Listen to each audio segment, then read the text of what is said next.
Assalamualaikum warahmatullahi wabarakatuh. Sebelumnya tadi melalui Google Meet Ibu sudah menjelaskan praktikum yang akan kita lakukan ya di semester 2. Salah satunya kromatografi kertas. Hari ini Ibu akan melanjutkan pembahasan mengenai kromatografi kertas.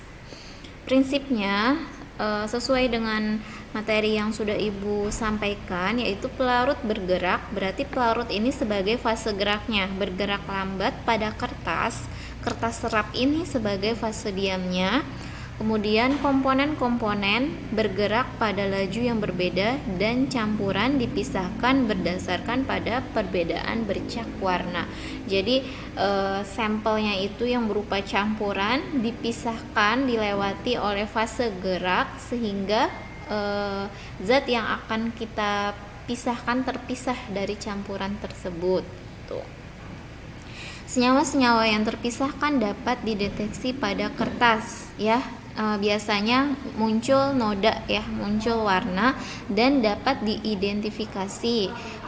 Bahan komponen-komponen yang terpisahkan dapat diambil dari kertas dengan cara memotong yang kemudian dilarutkan secara terpisah. Itu kalau untuk analisis lebih lanjutnya gitu caranya. Biasanya komponen warna yang sudah terbentuk kamu gunting, kemudian kamu larutkan, kemudian dianalisis lebih lanjut gitu.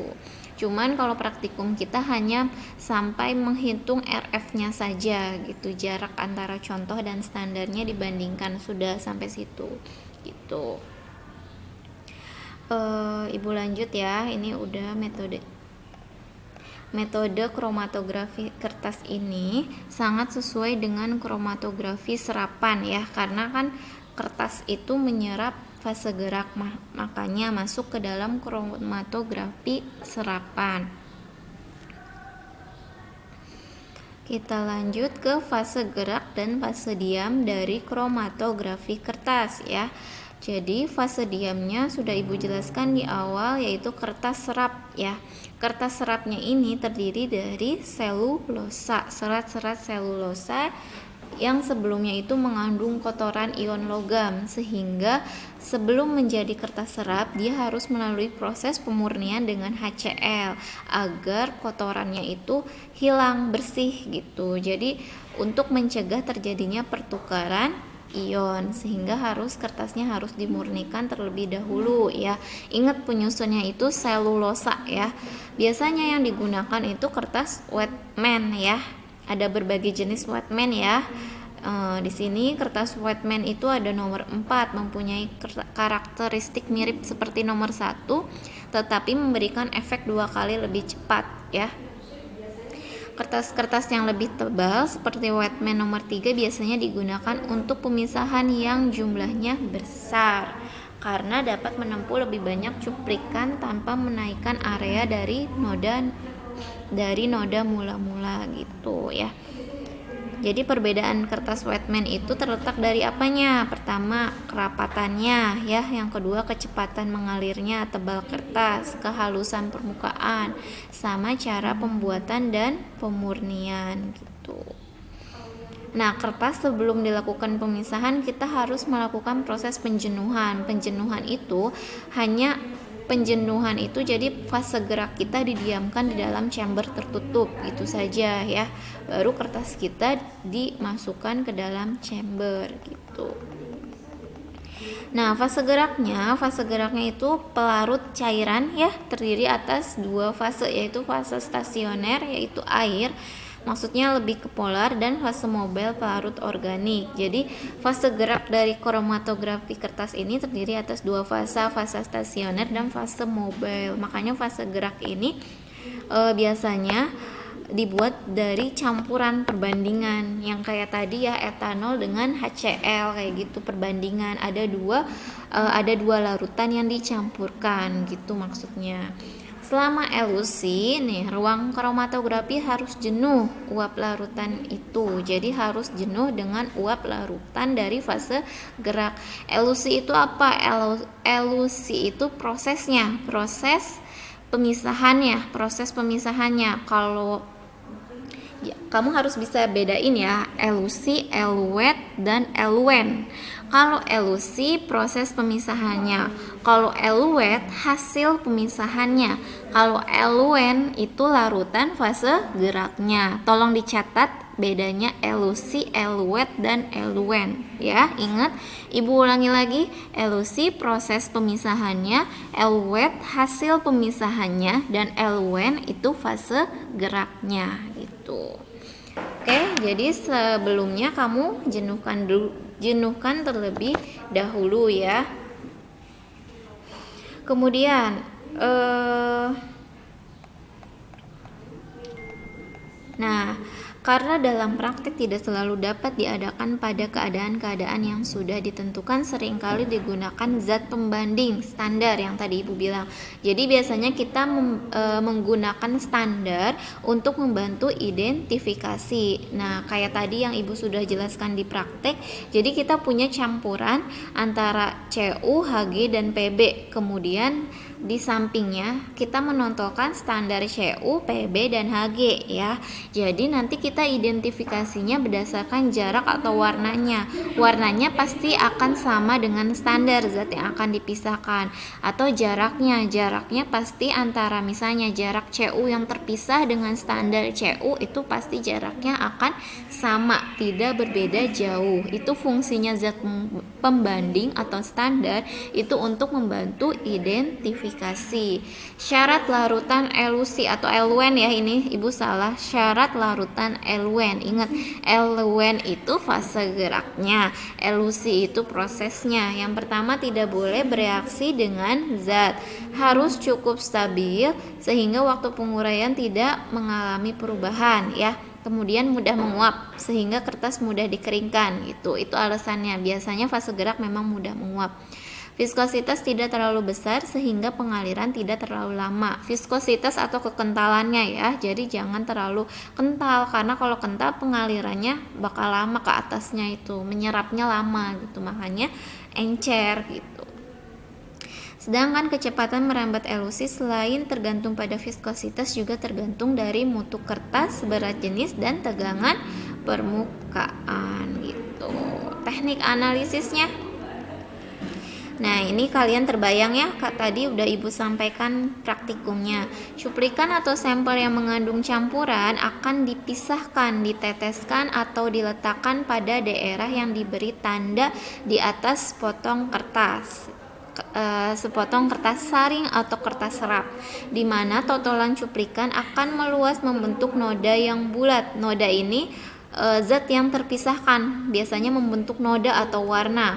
Bila noda telah kering, kertas dimasukkan dalam bejana tertutup yang sesuai dengan satu ujung, di mana tetesan cuplikan ditempatkan tercelup dalam pelarut yang dipilih sebagai fase gerak. Itu tekniknya. Jadinya sampel yang mengandung campuran ditotolkan kan di dalam kertas saring, di atas kertas saringnya. Nah, kemudian dia akan membentuk noda yang bulat pastinya di kertas saring ya, noda yang bulat di kertas saring. Terus bila nodanya telah kering, kamu masukkan ke bejana tertutup atau chamber yang sudah jenuh, yang sudah kamu jenuhkan sebelumnya. Dimasukkan, posisinya harus tercelup ya, tercelup.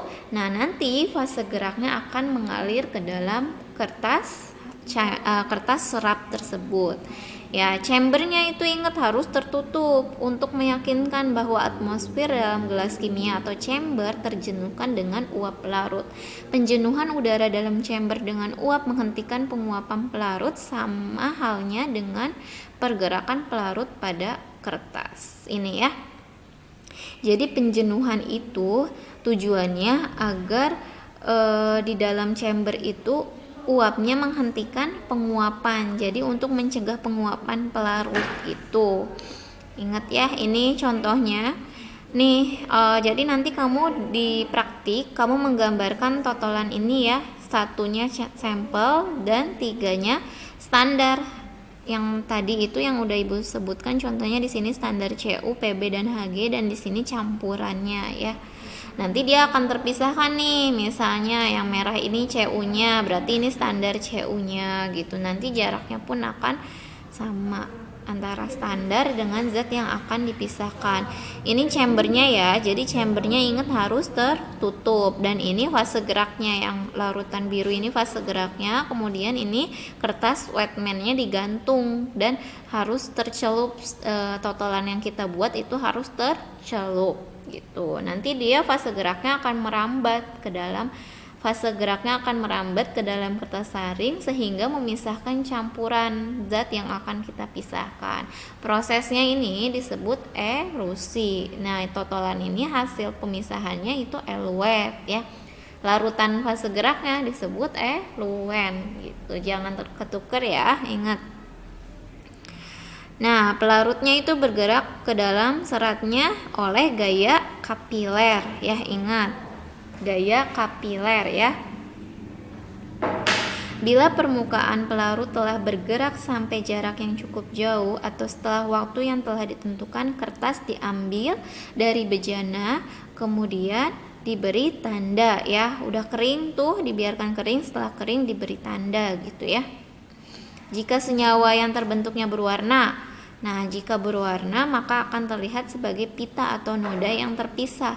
Tapi jika tidak berwarna harus dideteksi dengan cara fisika dan kimia, yaitu dengan menggunakan suatu reaksi yang memberikan sebuah warna terhadap beberapa atau semua dari senyawa-senyawa. Jadi kalau misalnya nggak membentuk warna, kita harus ada cara lebih lanjut untuk biar kita bisa mengidentifikasi zat yang dipisahkan gitu. Biasanya juga bisa dideteksi dengan sinar ungu, ultra ungu, atau teknik radio kimia gitu. Seperti itu, terbayang ya metode dari kromatografi kertas. Kemudian RF kemarin sudah Ibu sebutkan di sini rumusnya, yaitu jarak yang digerakkan oleh senyawa, itu sampelnya atasnya, per jarak yang digerakkan oleh pelarut gitu ya. Jadi senyawanya berapa per jarak yang digerakkan oleh pelarut. RF atau retardation factor ya. Hasil pemisahan dianalisis berdasarkan harga atau nilai RF pada masing-masing noda bercak atau spot yang dihasilkan pada pelarut yang sama. Jadi nanti dibandingkan tuh. Apabila diperoleh jarak noda yang sama dengan sampel standar, berarti sampel yang dianalisis sama dengan sampel standar. Misalnya kita punya CU ini harga RF-nya sampelnya itu 5,8, kemudian si standarnya pun tidak beda jauh 5,7, berarti itu udah noda warna itu termasuk ke dalam zat CU gitu ya. Jadi antara sampel dengan standar harga RF-nya itu pasti tidak akan beda jauh ya gitu. Faktornya yang mempengaruhi harga RF, pertama pelarut ya, udah pasti pelarut atau fase gerak, kemudian suhu ya, suhunya, kemudian ukuran dari bejananya, lalu kertasnya, sifat dari campuran, kelarutan, dan kecepatan mengalirnya. Ya gitu. Mungkin udah cukup sampai Ibu mengenai kromatografi kertas, cukup sampai sini. Tolong dibaca ya modul praktikumnya, tolong dicatat hal-hal yang belum Ibu sampaikan dari video ini, tolong dicatat ya. Yang belum disampaikan sebelumnya tolong dicatat, ditambah di dalam catatan gitu. Kalau ada yang kurang jelas tolong ditanyakan di grup WA. Terima kasih. Wassalamualaikum warahmatullahi wabarakatuh.